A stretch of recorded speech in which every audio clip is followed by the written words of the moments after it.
8 de la mañana con 10 minutos y está junto a nosotros el doctor Marcelo Espinel. Mil disculpas por la espera, doctor. ¿Cómo le va? Buenos días. Les saludamos Licenia Espinel y Alexis Moncayo.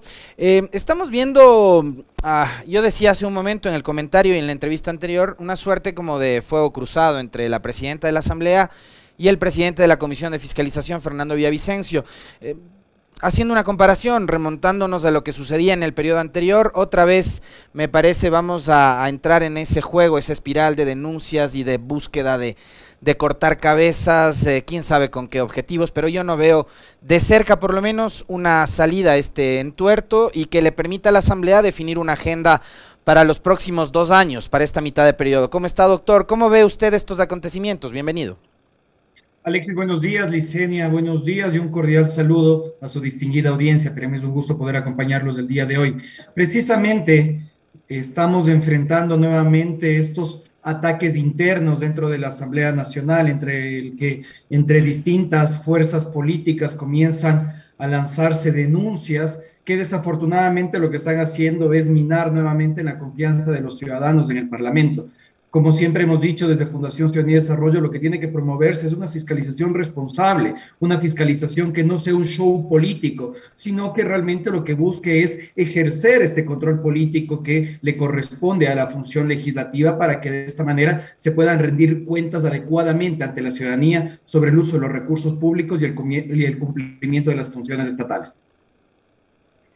Doctor Espinel, buenos días, le saluda Licenia. ¿Qué decir respecto a la forma cómo luego reaccionó la presidenta de la Asamblea a convocar una rueda de prensa agrupada con todos los jefes de bancada y luego decir que ella no está ahí para confrontar con los asambleístas, que va a presentar la respectiva queja en contra del legislador Villavicencio y luego el señor Villavicencio sale a defenderse señalando que él tiene informes de Contraloría que la señalan en un tema de glosas o indicios de responsabilidad penal?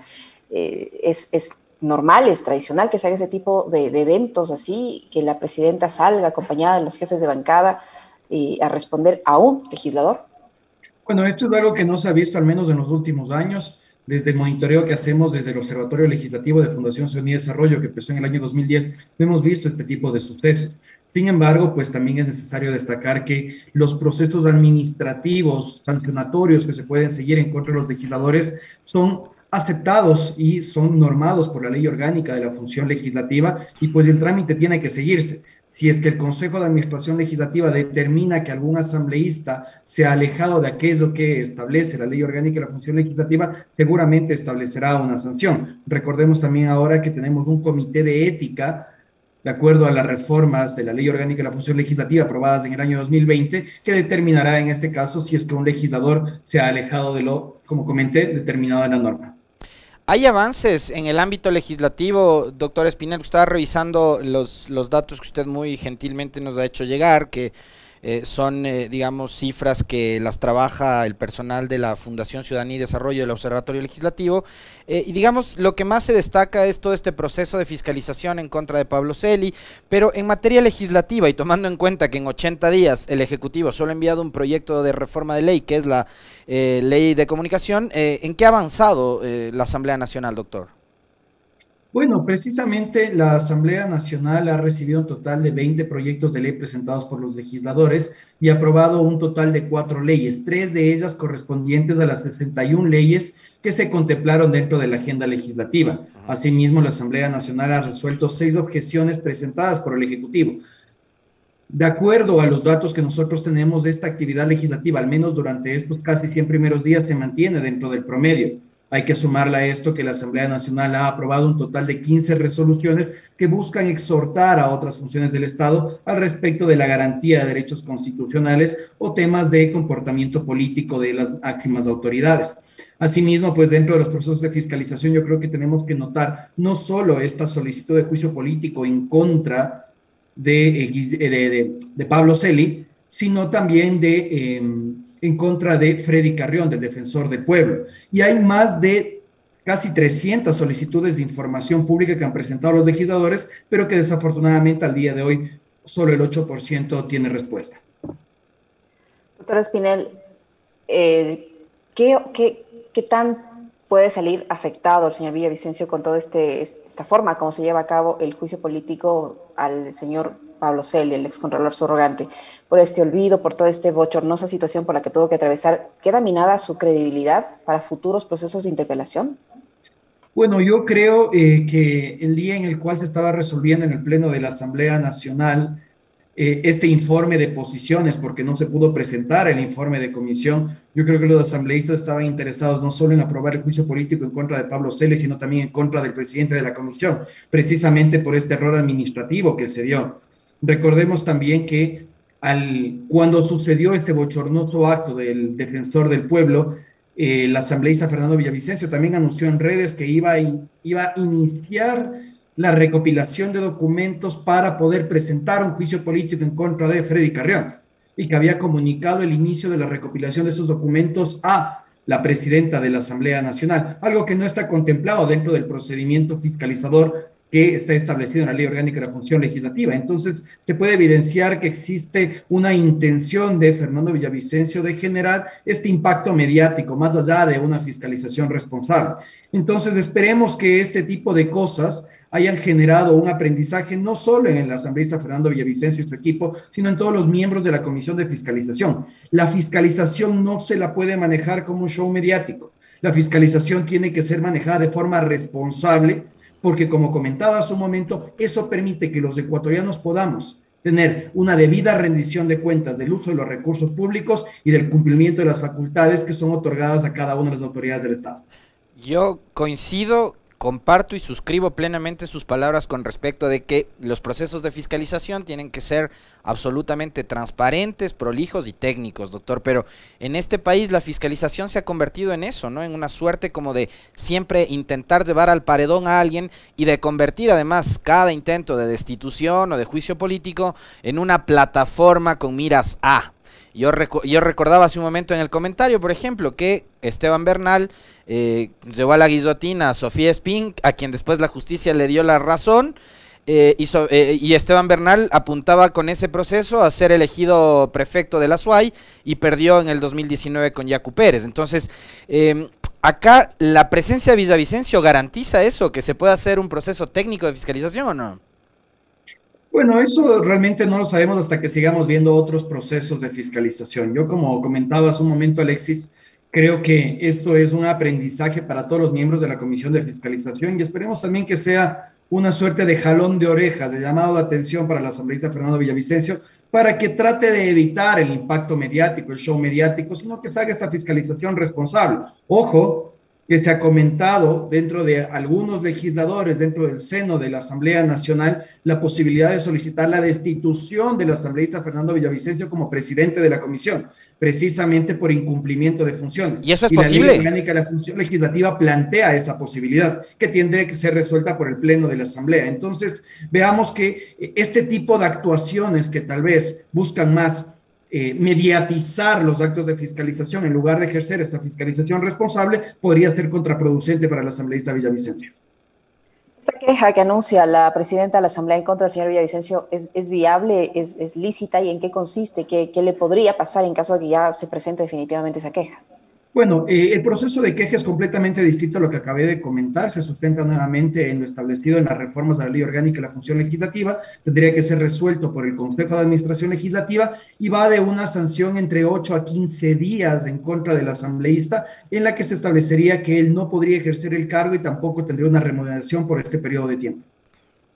Doctor Espinel, había mucha expectativa con respecto de esta asamblea porque llegaban cuadros nuevos, porque a partir de lo que la gente aprobó en la consulta de febrero del 2018, muchos se vieron, asambleístas que además ya tenían experiencia y se vieron impedidos de optar por una reelección y demás, pero había la expectativa de que como venían cuadros nuevos, la cosa iba a ser distinta, iba a pintar distinto este parlamento del anterior, que cerró con niveles de credibilidad realmente paupérrimos, del 3-4%, siendo bastante generoso. Pero en apenas 3 meses, mañana cumplen 3 meses en funciones, en apenas 3 meses esta legislatura también ha minado toda esa expectativa que había en la ciudadanía y hoy están también en el ojo del huracán por muchas cosas, estas últimas recientes, del fuego cruzado entre Zori y Villavicencio, pero también ustedes destacan, por ejemplo, el transfugismo político, gente que llegó auspiciada por una tienda, por un partido, y a la hora de la elección de autoridades terminó negociando, sentándose en la bancada de enfrente. Entonces, ¿cómo esto aporta también, ¿no?, a que la Asamblea pueda sostener esos niveles tan bajos de aceptación? De hecho, sí, como tú comentas, el anterior periodo legislativo culminó con una aceptación del 10% por parte de la ciudadanía, y la última encuesta realizada por CLIC determinaba que la nueva Asamblea Nacional electa para el periodo 2021-2025 empezó su periodo con una aceptación del 40%. Desafortunadamente, estas actuaciones del asambleísta Zori con el asambleísta Villavicencio, las actuaciones del asambleísta Rosa Cerda en esta locución en la que ella decía: si roban, roben bien, así como también la sentencia en contra de Mariano Curicama, precisamente por delitos de corrupción, pues genera este malestar en la ciudadanía, en el sentido de que aumenta todavía aún más la desconfianza en el Parlamento. Hemos llegado a un punto en el cual, Alexis y Licenia, la palabra asambleísta o asamblea es por poco y una mala palabra. Y eso sin duda afecta a nuestra democracia. La Asamblea Nacional es la llamada a ser el primer poder del Estado, aquella que garantice que las normas de convivencia social sean las más adecuadas para los habitantes, así como también el uso adecuado de los recursos públicos. Pero si los ciudadanos no confiamos en este primer poder del Estado, desafortunadamente lo que hace eso es fomentar aún más los sistemas presidencialistas y por ende la desconfianza institucional generalizada. Es decir, respecto al protagonismo que han tenido los diferentes bloques legislativos, no se puede observar, a diferencia del periodo anterior, por ejemplo, que hay un jefe de bloque contundente que esté siempre protagonizando algún evento al interior de la Asamblea. Mire usted que el propio partido de gobierno no tiene un vocero al interior de la Asamblea que sea potente. Sin duda que sí, y yo creo que se ha evidenciado que no existe una articulación adecuada entre el Ejecutivo y la Asamblea Nacional, labor que debería estar a cargo del Ministerio de Gobierno, con la finalidad de generar esta articulación que trate de promover consensos, pero no consensos como los que vimos en el gobierno anterior, a través de reparto de hospitales, a través de la entrega de carnets de discapacidad, sino consensos realizados sobre la mesa. No existe hoy por hoy una figura fuerte dentro del Parlamento. Incluso no se podría decir que la figura de la presidenta de la Asamblea Nacional es una figura fuerte que se ha convertido en un actor de veto dentro de las lógicas políticas en el país. Y eso hace nuevamente que la Asamblea Nacional se vea debilitada. Más allá de que está fraccionada, que está polarizada políticamente de acuerdo a la integración de cada una de las organizaciones políticas dentro de la Asamblea, los ciudadanos no vemos un accionar fuerte por parte de la Asamblea Nacional, sino más bien que el Ejecutivo se ha convertido en este actor de veto. Doctor Marcelo Espinel, usted decía hace un momento que este Parlamento no está, digamos, manteniendo niveles de aceptación, porque hay todos estos procesos de transfugismo, porque están también, creo yo, en una etapa de asentamiento, ¿no?, de ver para dónde toma cada bancada. Eso creo que le pasa lo propio al gobierno. A mí me quedó esa impresión después de ver la entrevista que tuvo Guillermo Lazo con el periodista Hernández de los Pelagatos, donde decía: deme tiempo, ¿no? Deme tiempo, recién voy 78 días. Entonces habrá que ver cuánto tiempo más necesitan como para asentarse bien cada uno en sus cargos. Pero, digamos, yo sigo insistiendo en que no hay esa agenda que siempre se hablaba cada vez que se renovaba la Asamblea, o a mitad de periodo cuando se elegía un nuevo presidente o había un nuevo momento político. Y a propósito del comentario suyo a la respuesta anterior, yo veo que hay muchas voces que empiezan a hablar ya en las redes sociales y a proponer la muerte cruzada. Entonces estamos a 3 meses de iniciado el periodo legislativo, con un gobierno que está pidiendo tiempo, ¿no? Deme tiempo, pero ya hay aventureros que además dicen ser demócratas, que dicen que el gobierno, a la primera que intente obstaculizar la Asamblea, lo que fuera, hay que ir por la muerte cruzada. ¿Qué decir de aquello? Desde el retorno a la democracia en 1979, cada 10 años en Ecuador nos convertimos en un laboratorio democrático. O planteamos una asamblea constituyente o planteamos un consejo transitorio, y esto desafortunadamente no nos permite fortalecer el Estado de Derecho. Este tipo de discursos en el cual se trata de promover, ya sea consultas populares para nuevamente cambiar el diseño institucional o procesos de muerte cruzada, nuevamente vuelven a minar la institucionalidad del Estado. Yo creo que es pertinente poner sobre la mesa el hecho de que gobernar no es fácil. Tratar de satisfacer las necesidades de un país tan diverso y tan inequitativo como el nuestro es una tarea compleja.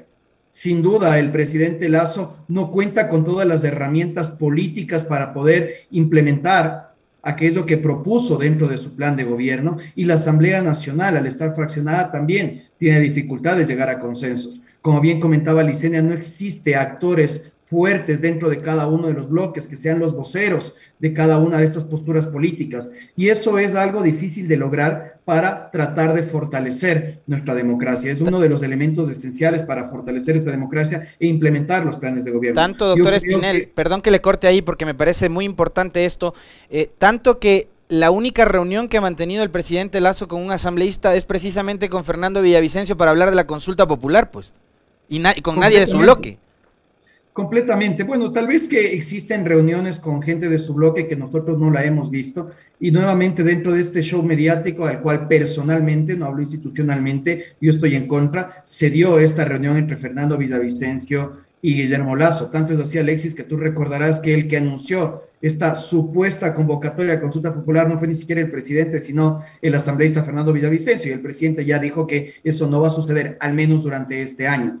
Entonces, yo sí creo que es importante que comprendamos que el gobierno, y ahí sí tal vez tomo las palabras del presidente Lasso, ni siquiera ha cumplido 100 días, la Asamblea Nacional tampoco ha cumplido 100 días, que existe trabajo dentro de la Asamblea Nacional, como por ejemplo estas 4 leyes que se aprobaron y esta agenda legislativa. Alexis, tú que sigues de bastante cerca también la Asamblea Nacional, habrás visto que la aprobación de la agenda legislativa incluso se hizo un mes antes del plazo que determina la Ley Orgánica de la Función Legislativa, y que ahora esta agenda legislativa tiene que ser evaluada semestralmente, algo que no sucedía en periodos anteriores. Entonces, esperemos que la Asamblea Nacional cumpla con esta agenda legislativa, pero sobre todo que sea responsable con el país, así como también lo tiene que ser el Ejecutivo, cumpliendo las ofertas de campaña, garantizando los derechos constitucionales y haciendo un uso adecuado de los recursos públicos de los ecuatorianos.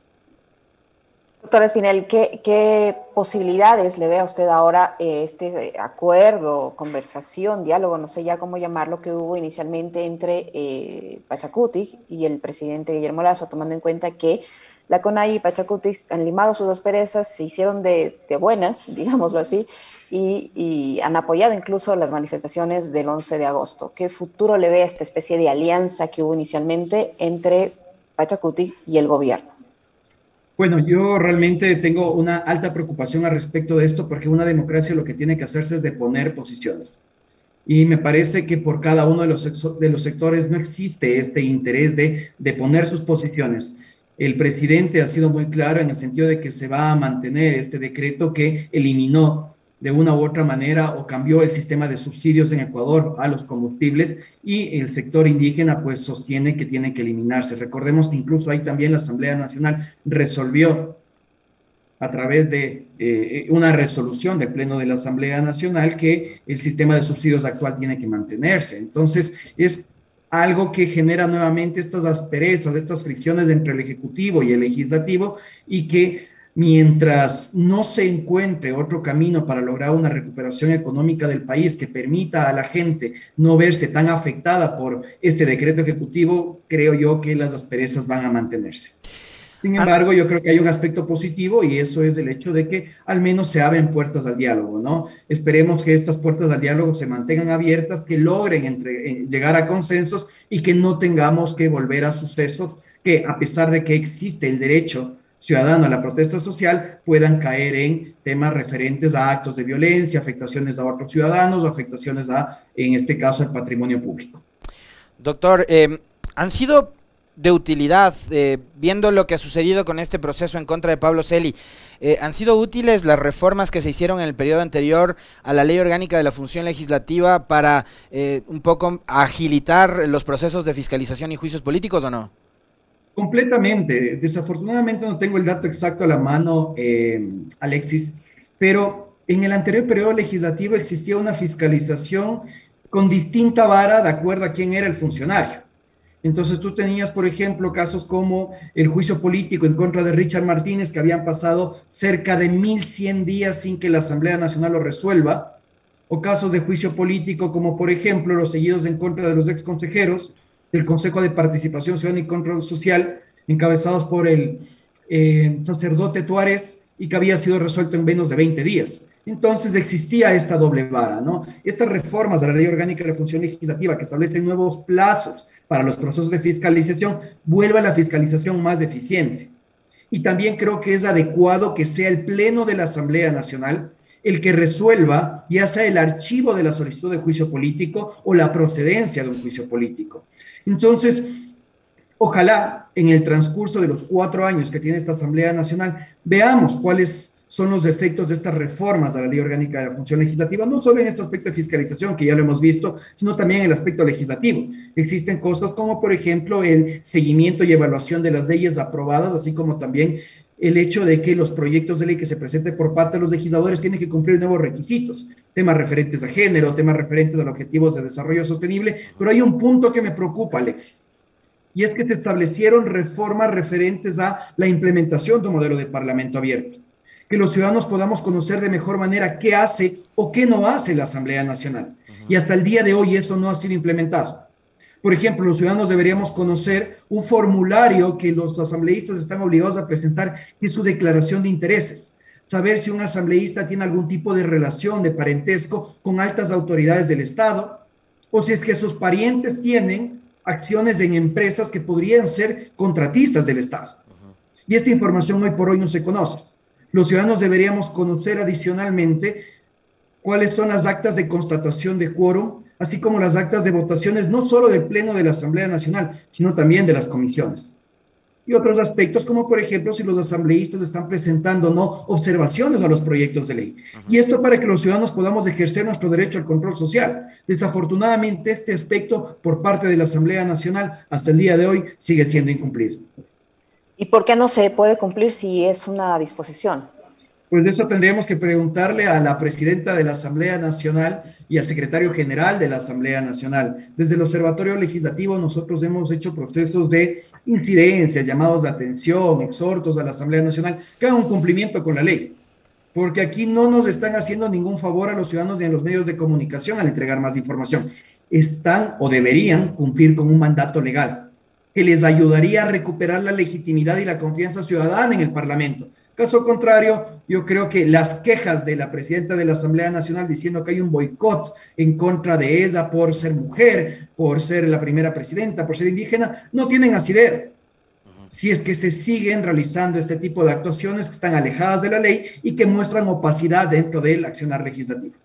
Bueno, es la tercera mujer presidenta, ¿no? Primero fue Gabriela Rivadeneira, Elizabeth Cabezas y ahora la señora Zori.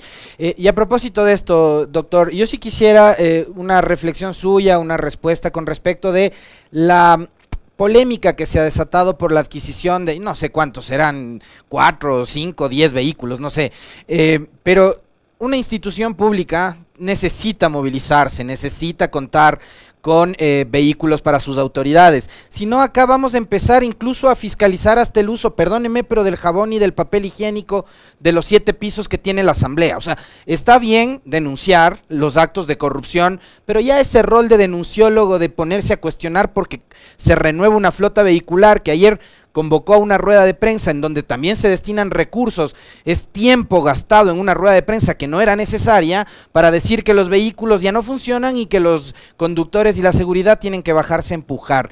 Estamos, digamos, llevando el debate a estos temas tan fatuos, doctor, o usted cree que sí hay que debatir sobre esto? Yo creo que nuevamente volvemos a este tema de la fiscalización responsable. Una institución pública, como bien tú mencionas, Alexis, necesita de recursos, de ciertos tipos de inmuebles, en este caso de bienes muebles, como son los vehículos, para el traslado de las autoridades, para el traslado de los asambleístas, etcétera, etcétera, etcétera. El hecho de que la Asamblea Nacional quiera adquirir esto no es algo nuevo. No es que la Asamblea Nacional cada año renueva sus autos, sino que hace procedimientos contractuales de acuerdo a sus necesidades. Y ahí creo yo que teníamos que ser un poco más profundos en el proceso. Entiéndase que si es que existió realmente el inicio, que es lo que dijo la presidenta Dori, que no se dio nunca, de un procedimiento contractual, analizar los términos de referencia. Porque una cosa, y voy a poner un ejemplo al aire, es comprar un carro, un Chevrolet DSZ de determinadas características a determinado costo, a decir que la Asamblea Nacional necesita un Toyota 4Runner blindado, con llantas especiales, con luces halógenas, y que únicamente la empresa tal lo puede proveer. Entonces, este tipo de direccionamiento en los términos de referencia es lo que debería provocar la fiscalización. Pero si es que únicamente se quiere hacer un procedimiento contractual dentro de las necesidades de la Asamblea Nacional, yo creo que lo que hace al tratar de minarse previo a la adquisición de un bien o un servicio por parte de la Asamblea Nacional es entorpecer su manejo administrativo, ¿no? Ahí es donde radica nuevamente la importancia de que desde no solo los asambleístas, sino desde los medios de comunicación, las organizaciones de la sociedad civil, nos empoderemos de este derecho al control social y empecemos a vigilar los procedimientos contractuales que no solo están a cargo de la Asamblea Nacional, sino de todas las instituciones públicas. Muchísimas gracias al doctor Marcelo Espinel del Observatorio Legislativo que ha estado con nosotros. No sé si tú tienes más inquietudes, Alexis. Muchísimas gracias, nada más agradecer al doctor Espinel por siempre tener la gentileza de aceptar nuestras invitaciones. Muy amable. Un gusto, Alexis y Licenia, y un cordial saludo nuevamente a su audiencia.